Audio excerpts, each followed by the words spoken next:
Vamos a continuar con la tercera de las profesoras que van a exponer su ponencia, la profesora Teresa Medina, cuando quiera. Ahora sí. Hola, buenas tardes a todos.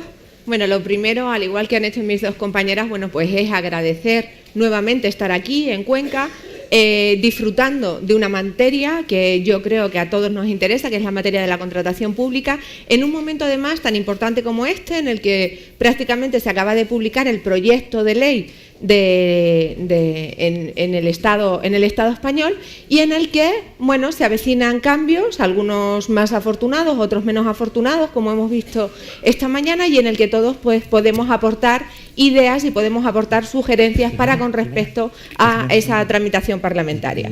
Bueno, el panel en el que me encuentro, bueno, hace referencia a esos pilares de la nueva ley de contratos, atendiendo a lo dispuesto en las directivas de la Unión Europea y dispuesto también un poco a lo que está diciendo el Tribunal de Justicia de la Unión Europea sobre determinadas materias. Nos hemos coordinado de una manera de decir qué sentencias son las últimas que consideráis más relevantes en alguna materia, y bueno, pues por lo que a mí respecta o por lo que considero que puede ser de interés presentar esta tarde aquí en Cuenca, hace mención a la materia de las prohibiciones de contratar. Y cuando bueno, pues he visto sentencias referidas a esta materia, he visto que hay dos novedosas sentencias, dos nuevas sentencias que tratan sobre este objeto. Una sentencia del Tribunal de Justicia de la Unión Europea del 10 de noviembre del 2016, que hace referencia a una cuestión prejudicial con respecto a Italia, y la última de las sentencias, una sentencia de 14 de diciembre del 2016, la sentencia Connection Taxi, que viene a hacer referencia a Países Bajos. Entonces, bueno, sobre esta me voy a dedicar con mayor profundidad porque viene a reconducir toda la jurisprudencia del Tribunal de Justicia de la Unión Europea en esta materia. Pero antes, para enfocar el tema, para ponerlo en contexto, voy a empezar pues con unas cuestiones básicas que atienden a qué son las prohibiciones de contratar, cuál es su objetivo, cuál es su objeto, cuál es su fundamento en último extremo, dónde se regulan, y una cuestión muy interesante de cara a estas sentencias a las que me voy a referir, sobre todo a la sentencia de 14 de diciembre del 2016, que hace referencia a los motivos de exclusión obligatorios y los motivos de exclusión potestativo. Porque las directivas de la Unión Europea no hablan propiamente de prohibiciones de contratar, hablan de exclusión, hablan de motivos de exclusión, de causas por las que se debe excluir de la contratación pública, del procedimiento de contratación pública, a determinados operadores económicos que se encuentran incluidos en determinadas circunstancias o en determinadas situaciones. Pues bien, empecemos. Y empezamos hablando de qué son las prohibiciones. Las prohibiciones, bueno, son medidas que limitan de alguna manera la actuación de una persona física o de una persona jurídica para la realización de ciertas actividades. Son medidas restrictivas, y como medidas restrictivas nuestro propio Tribunal Supremo viene aplicando una cuestión referida no a las medidas sancionadoras, porque no son propiamente sanciones, pero sí que se les aplican los principios configuradores básicos de la actividad propia de la actividad sancionadora. Son impedimentos legales. No caben recoger prohibiciones de contratar simplemente en los pliegos. Deben tener una base legal en virtud de esa configuración, repito, como medidas limitativas de la actuación de las personas. Que tratan de descalificar del proceso de adjudicación contractual a aquellas personas físicas o jurídicas que incurran en una serie de supuestos, en una serie de circunstancias recogidas, repito e insisto en ello, en la normativa contractual. Determinan en último extremo quién puede y quién no puede resultar contratista en atención ¿a qué?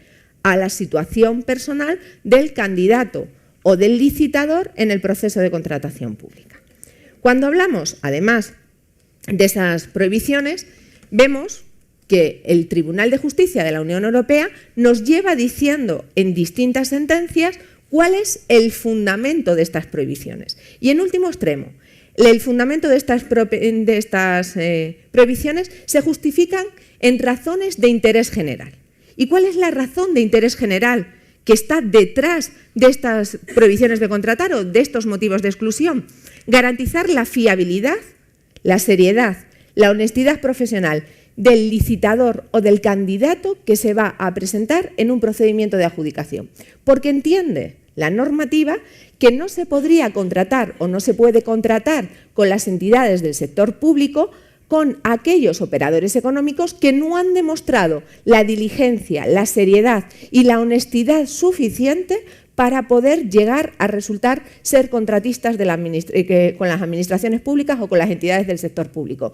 En último extremo, se trata de alguna manera de garantizar, por un lado, que los intereses públicos en juego van a llevarse a cabo o van a desarrollarse, o que esas funciones de interés público van a realizarse por aquellas personas que están o que han demostrado una cierta seriedad, fiabilidad y honestidad, en palabras del propio Tribunal de Justicia de la Unión Europea. Se vinculan, por tanto, esa verificación de la actitud de los operadores económicos y estamos en fase de licitación.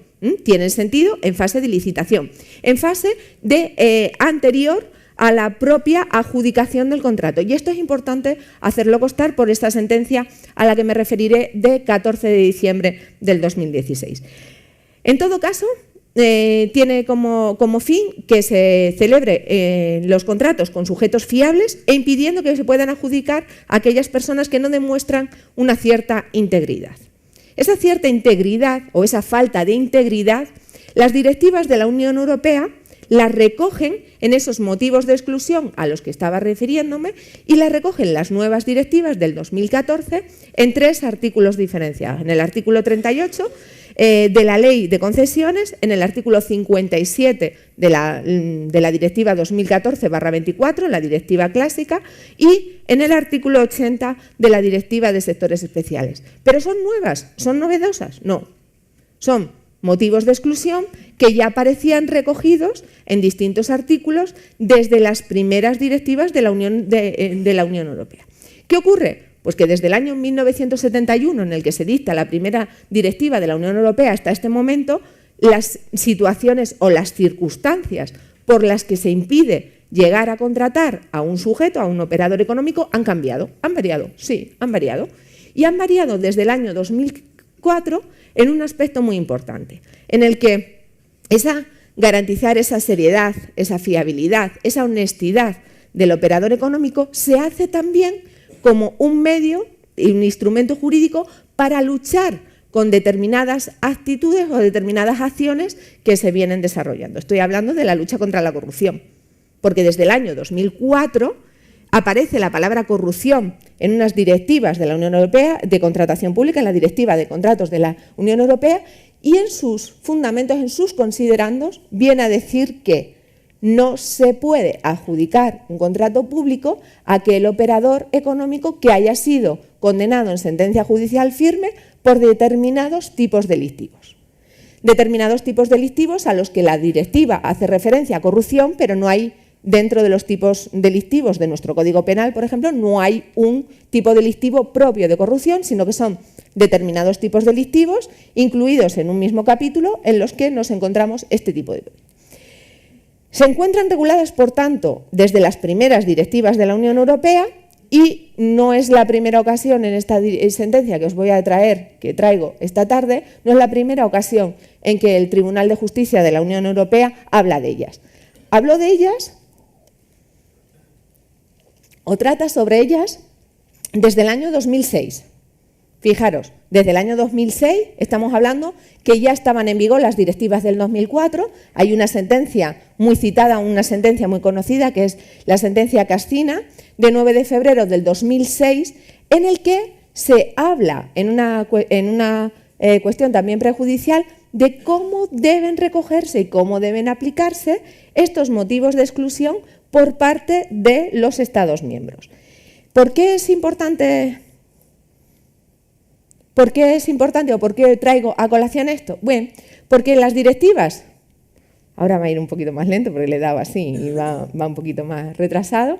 En este caso, como decía antes, para que no nos, por si no nos desnudamos, yo no tengo ninguna intención tampoco, igual que Jaime, o sea que lo mismo.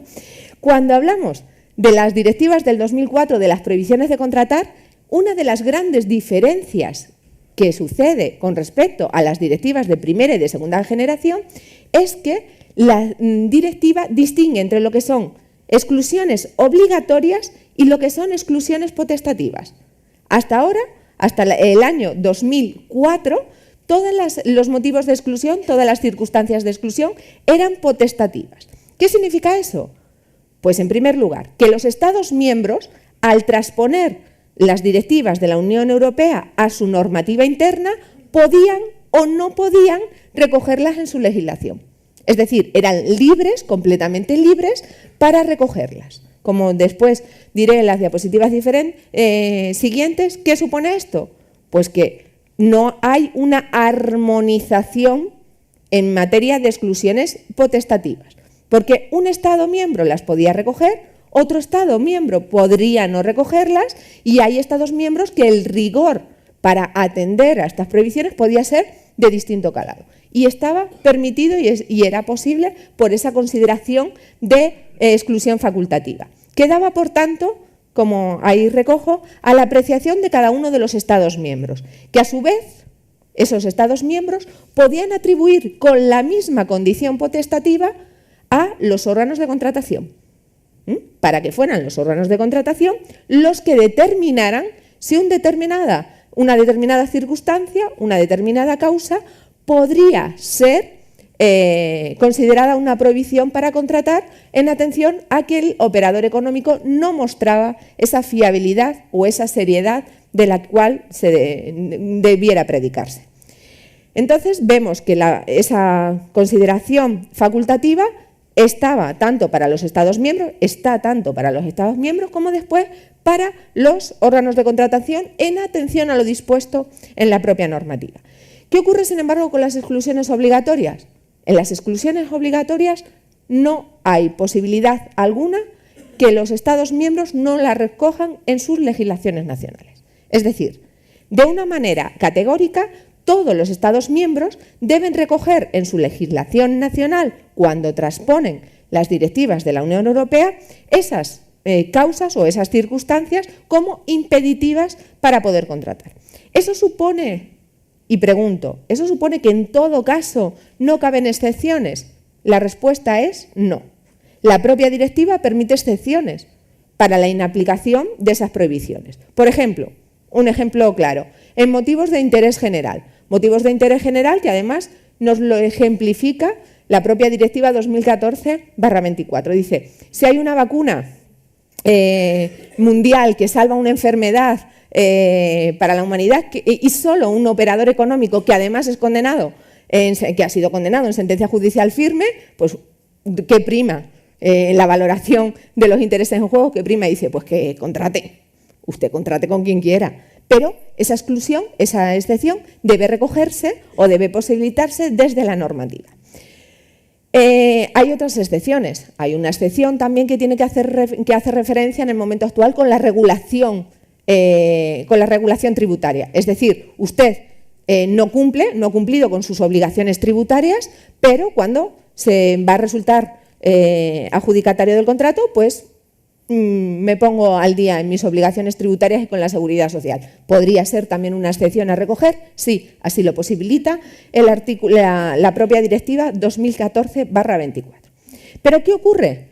En el juego de esta categoría de motivos de exclusión obligatorios y de motivos de exclusión potestativos, algunas han ido cambiando. Es decir, os traigo a colación la de incumplimiento de las obligaciones en referente al pago de impuestos o cotizaciones a la seguridad social, que ha pasado de ser una exclusión potestativa para los Estados miembros ha pasado a ser de carácter obligatorio. Es decir, en principio no se podría contratar con un operador económico que no estuviese al corriente de las obligaciones financieras o de las obligaciones con la Seguridad Social. La primera sentencia que traía esta tarde, la de 10 de noviembre del 2015, hace referencia a esta cuestión.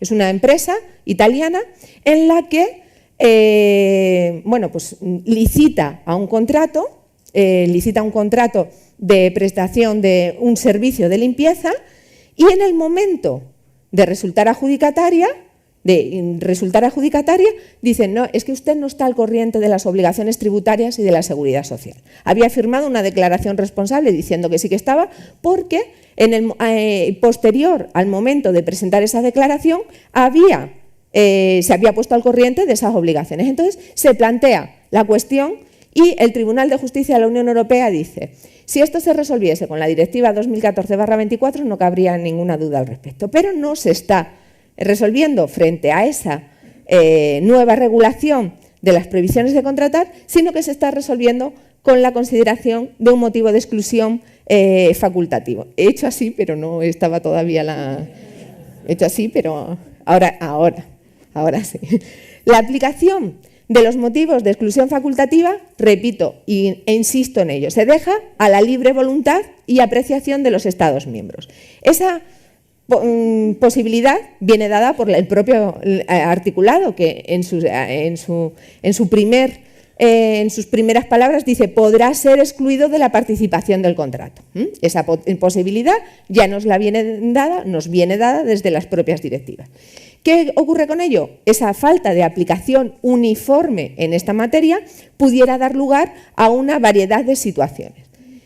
En esta ocasión no os traigo todos los Estados miembros cómo tienen regulada esta materia, pero sí cómo transpusieron la Directiva 2004/18. Y os puedo asegurar que solo hay un Estado miembro, que es Dinamarca, que sí que recoge con el mismo grado y con el mismo tenor lo dispuesto en las directivas. ¿Y por qué? Bueno, lo comentaba el profesor José Antonio Moreno Molina esta mañana.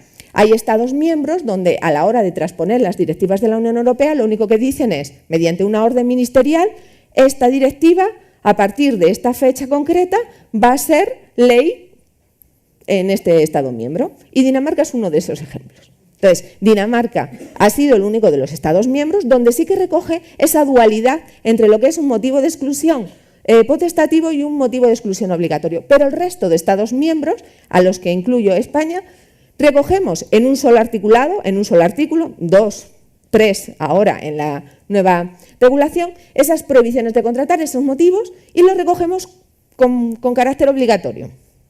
Como mucho, las diferencias vienen dadas por los motivos de excepción a esas prohibiciones de exclusión obligatoria. Bueno, pues en ese juego de motivos de exclusión facultativo nos encontramos con la sentencia del Tribunal de Justicia del 14 de diciembre del 2016. Y es una sentencia que, si no la han leído, se la recomiendo. No como lectura obligatoria, evidentemente, pero sí como lectura recomendada. ¿Por qué? Porque nos trae de vuelta al derecho primario. Al derecho primario de la Unión Europea nos trae de vuelta los principios. Lo que esta mañana se comentaba de que algunas veces nos enredamos en normativas, no, vamos a los principios. Y dice, os pongo el caso brevemente. Os pongo el caso. Se licita en los Países Bajos un contrato que es para un contrato de servicio de taxi para personas con movilidad reducida. Es un contrato que licita el Ministerio de, esperad que recuerde el nombre, es de Salud, Bienestar y Deporte de los Países Bajos. Tiene una duración de 3 años y 9 meses y una cuantía total de 60 millones de euros. Buena cuantía, 60 millones de euros, no hay duda alguna que estamos sobre los umbrales de la Unión Europea. Bueno, se presentan diferentes operadores económicos y quedan, en primer lugar, una unión temporal de empresas y, en segundo lugar, el operador económico denominado Connection Taxi, que es el que da nombre a esta sentencia. Entonces, ¿qué ocurre? Que en este íter, la Autoridad de Defensa de la Competencia de Países Bajos determina que 2 de las empresas que conforman la unidad de empresa han incurrido en colusión en otros tipos de contratos y se les impone una sanción económica por incumplimiento de la Ley de Defensa de la Competencia de Holanda. ¿Qué ocurre? Que claro, el segundo operador económico que ha quedado dice, miren, que ellos están en una situación de prohibición de contratar. ¿Por qué? Porque han sido condenados, bueno, hay una resolución, que además es una resolución firme, en la que se prueba que han incurrido en un supuesto de irresponsabilidad con respecto a una falta profesional grave. El Ministerio dice, no, mire, es que nuestra normativa interna, como se transpone la directiva a los Países Bajos, viene a decir que se podrá excluir al licitador, pero atendiendo a un principio de proporcionalidad. Primero de los principios que analizan, es decir, para que un operador económico quede excluido, habrá que ver caso a caso. No cabe una exclusión automática, sino que veremos el caso a caso y veremos si ese operador económico concreto muestra una falta de fiabilidad o seriedad o honestidad profesional tal que le inhabilite para poder contratar con un órgano de contratación determinado. ¿Quién hará ese estudio de riesgos? ¿Quién hará ese estudio de riesgos? Lo hace el propio órgano de contratación. ¿Qué ocurre? En este caso concreto, el órgano de contratación, en el momento de publicar su pliego, dice que serán objeto de exclusión todos aquellos operadores incursos en un supuesto de prohibición. Entonces, el litigio es, ¿qué prima?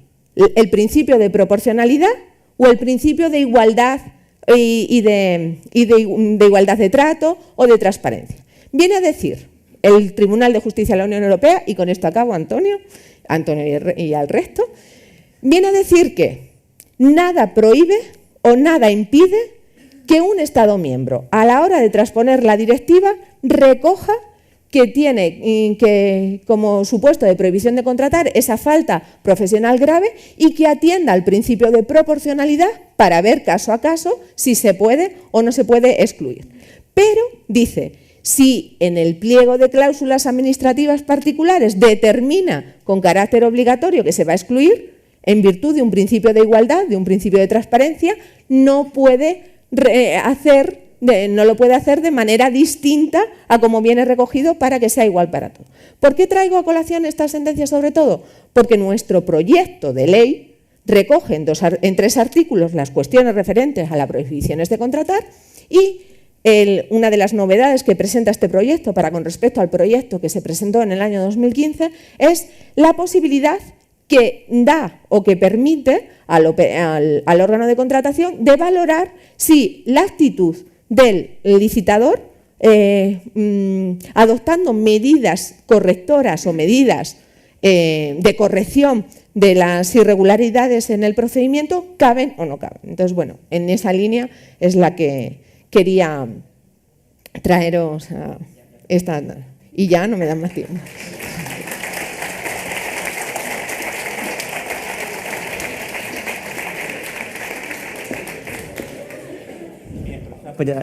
Pilar Batet, cuando quieras. Sí. Esos 17 minutos. Hola, gracias a la organización por invitarme a este evento. Voy a ser la última en hablar y voy a ser muy breve, pero yo de verdad, yo lo digo de verdad. Entonces, la sentencia que he elegido yo del Tribunal de Justicia de la Unión Europea es la sentencia de 2 de junio del 2016, asunto C27-2015, que hace referencia a acreditar la solvencia con medios ajenos, la solvencia económica concretamente. Surge con la cuestión prejudicial que plantea un tribunal de la región siciliana en relación con un recurso interpuesto por Pippo Pizzo contra la estimación de la empresa X, que había sido excluida de la licitación por no contar con solvencia suficiente, solvencia económica, y que se le estima que sí que podía haberse valido de una solvencia ajena para acreditar la misma. Entonces, el tribunal, ¿qué indica en este asunto? Pues indica que la directiva, la que era aplicable en esta época, la directiva 2004 de 18-2004, perdón, dice que los operadores económicos pueden basarse en la solvencia de otras empresas independientemente de los vínculos jurídicos que tengan con ellas, que únicamente tienen que acreditar que realmente esta empresa pone a su disposición los medios de los que pretende valerse. Esta interpretación es conforme con la idea, con el objetivo que tienen las directivas de abrir la competencia más amplia posible, tanto en beneficio de los licitadores como en beneficio de los propios poderes adjudicadores, que mientras más concurrencia tengan, mejores ofertas van a obtener. Entonces, dice el tribunal, bueno, es cierto que algunas veces, en una ocasión, por ejemplo, en el contrato de obras, si se necesita una determinada capacidad, es posible que no pueda suplirse con la suma de capacidades inferiores. Dice, pero esto es una excepción a la regla. Este punto es excepcional. Entonces, señala que lo dispuesto en los artículos 47 y 48 de la Directiva 18 tienen que interpretarse en el sentido de que los operadores pueden valerse para un contrato determinado de las capacidades de otras empresas utilizando incluso sus declaraciones bancarias. Y aquí es donde veo yo un poco la novedad, porque el Tribunal de Justicia de la Unión Europea se había pronunciado ya en diversas ocasiones en este sentido. Pero es que ahora ya te dice incluso las declaraciones bancarias, lo dice expresamente. Si bien ya se podía entender, ahora ya lo dice expresamente. Dice, el poder adjudicador puede exigir que la entidad a la que se apela, que se coge su capacidad, sea solidariamente responsable o no. O sea, es una opción. También puede que señale ciertas tareas críticas que tengan que ser realizadas por el propio contratista, por el contratista principal. Pero eso debe de figurar en los pliegos. Dice, y en este caso no figuraba. O sea, es que me parece que esta interpretación no tiene mucho que ver con la que se le está dando por algunos tribunales de recursos contractuales, como ahora veremos. Entonces, ¿qué dice la actual directiva en el artículo 63, que además es traspuesta en muy similares términos en el artículo 75 del proyecto de ley de contratos del sector público? Pues habla, como ya hemos dicho, de la posibilidad de hacerse valer de la solvencia tanto económica y financiera como técnica o profesional de una empresa ajena cuando, independientemente de los vínculos jurídicos que tenga, cuando pueda acreditar que tiene efectivamente a disposición sus medios. Sí que dice, no obstante, cuando se trate de títulos, titulación universitaria, títulos de estudios y profesionales o una determinada experiencia profesional, en este caso solamente podrá valerse de esta empresa siempre que sea esta la que va a realizar los trabajos. Esto sería una excepción. Y luego dice, respecto a la solvencia económica, un poco lo que dice la sentencia también, una empresa podrá valerse de los medios de otra empresa y se podrá solicitar, pero dice se podrá exigir que el operador económico y dichas entidades sean solidariamente responsables de la ejecución del contrato. ¿Cómo? Pues habrá que ver cómo. En principio, yo pienso en una escritura de responsabilidad solidaria entre ambas empresas para un contrato concreto, cuantificado, etcétera.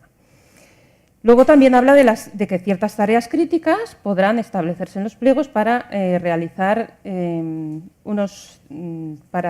directamente por el licitador principal. ¿Y qué es lo que dice nuestra doctrina? Bueno, pues la Junta Consultiva de Contratación del Estado, en informe 45/2002, dijo que la integración con solvencia ajena tenía que encontrar su límite en los elementos personalísimos de la empresa. Decía, a saber, declaraciones de entidades financieras, seguro de riesgos profesionales y cuentas anuales. Bueno, como hemos visto, esto no está en consonancia con la doctrina del Tribunal de Justicia de la Unión Europea. Esto es mucho más restrictivo. Luego hay otras resoluciones ya del Tribunal de Recursos Contractuales, la 152/2013 y la 11/2012, donde dice que las cartas de apoyo financiero no sirven para acreditar la solvencia económica. ¿Por qué? Porque no suponen una obligación concreta por parte de la empresa. Yo tampoco creo que esto sea ajustado a lo que se pretende por la Unión Europea. Vamos a ver, tú puedes pedir que esa solvencia, que se establezca una relación solidaria de las dos empresas en un contrato concreto, pero si no lo estableces en los pliegos, yo creo que hay que aceptar una carta de apoyo financiero. Es un poco lo que pasaba cuando nosotros pedíamos en los pliegos, la solvencia económica se acreditará mediante un informe de instituciones financieras, punto. Claro, nos podíamos abrir documentación y había algunas que estaban muy bien, que hacían referencia al contrato y al importe, pero había otras que decían, fulanito de tal tiene cuenta abierta en este banco y se comportan adecuadamente. Y claro, y yo decía, pues hay que admitirlo, porque si nosotros queríamos limitar, queríamos pedir algo concreto, haberlo hecho en el pliego, o sea, tienes que acotarlo. Entonces, si luego te viene un informe de instituciones financieras que no te está diciendo lo que tú quieres, no puedes excluir a la empresa. Yo creo que tienes que aceptarlo todo. Y si quieres limitarlo, lo tienes que hacer en el propio pliego.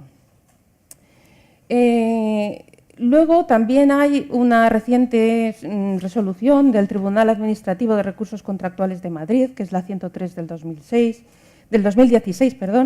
en relación con un servicio de realización de festejos taurinos, donde dice que no se puede acreditar la solvencia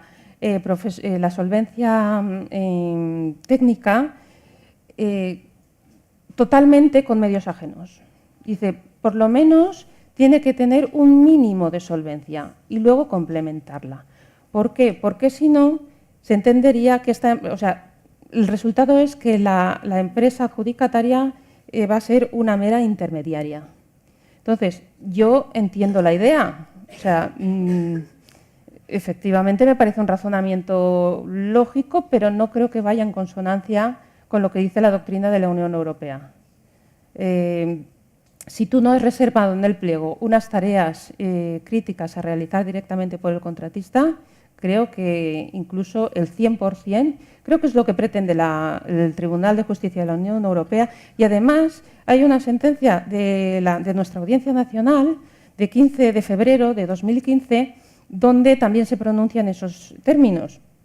Dice que, primero dice bien claro que la posibilidad de utilizar la solvencia de otras empresas se entiende tanto para la económica y financiera como para la técnica y profesional, lo dice bien claro, o sea que se olvida de los límites que había dicho la Junta Consultiva de Contratación Administrativa respecto a la parte económica. Y luego dice que en este caso el que el Tribunal de Recursos Contractuales haya exigido la previa existencia de una solvencia mínima no resulta ajustado a derecho. ¿Vale? O sea que tenemos la sentencia de la Audiencia Nacional de 25 de febrero de 2015 en este sentido. Luego sí que hay alguna resolución del Tribunal Administrativo Central de Recursos Contractuales donde dice que, por ejemplo, las normas relativas la acreditación de la gestión ambiental y de la de la gestión de calidad y medioambiental, que esto es un aspecto intrínseco de la propia empresa y que esto no puede ser cedido. Entonces, aquí sí que me parece que realmente habría un límite porque, ceder la calidad, o sea, un certificado de calidad a una empresa que no va a trabajar, que no va a actuar, pues sí que parece que esto excede de los límites. En este sentido, también hay una sentencia, una resolución del Tribunal de Justicia de la Unión Europea, de 7 de julio del 2016, donde dice que hay ciertas capacidades que no van, por su naturaleza, no van a ser transmitidas al licitador. Y un poco como conclusión, quería decir que creo que tenemos que mejorar los pliegos de cláusulas administrativas, porque nos remitimos a la legislación, sobre todo en materia de solvencia, en materia de subcontratación. Nos remitimos a la legislación cuando no hace falta, porque la legislación ya está ahí. Tenemos que regular concretamente qué tareas críticas van a poder ser no van a poder ser complementadas con medios ajenos, qué tareas críticas no van a poderse subcontratar. Tenemos que poner qué tipo de penalidad si no se cumple la subcontratación. O sea, que hay temas muy importantes como la solvencia y la subcontratación donde es esencial la regulación que se haga en el pliego. Y más como hemos visto, con esta jurisprudencia europea que es totalmente abierta a que se utilicen los medios ajenos. Wolters Kluwer, tu mejor socio.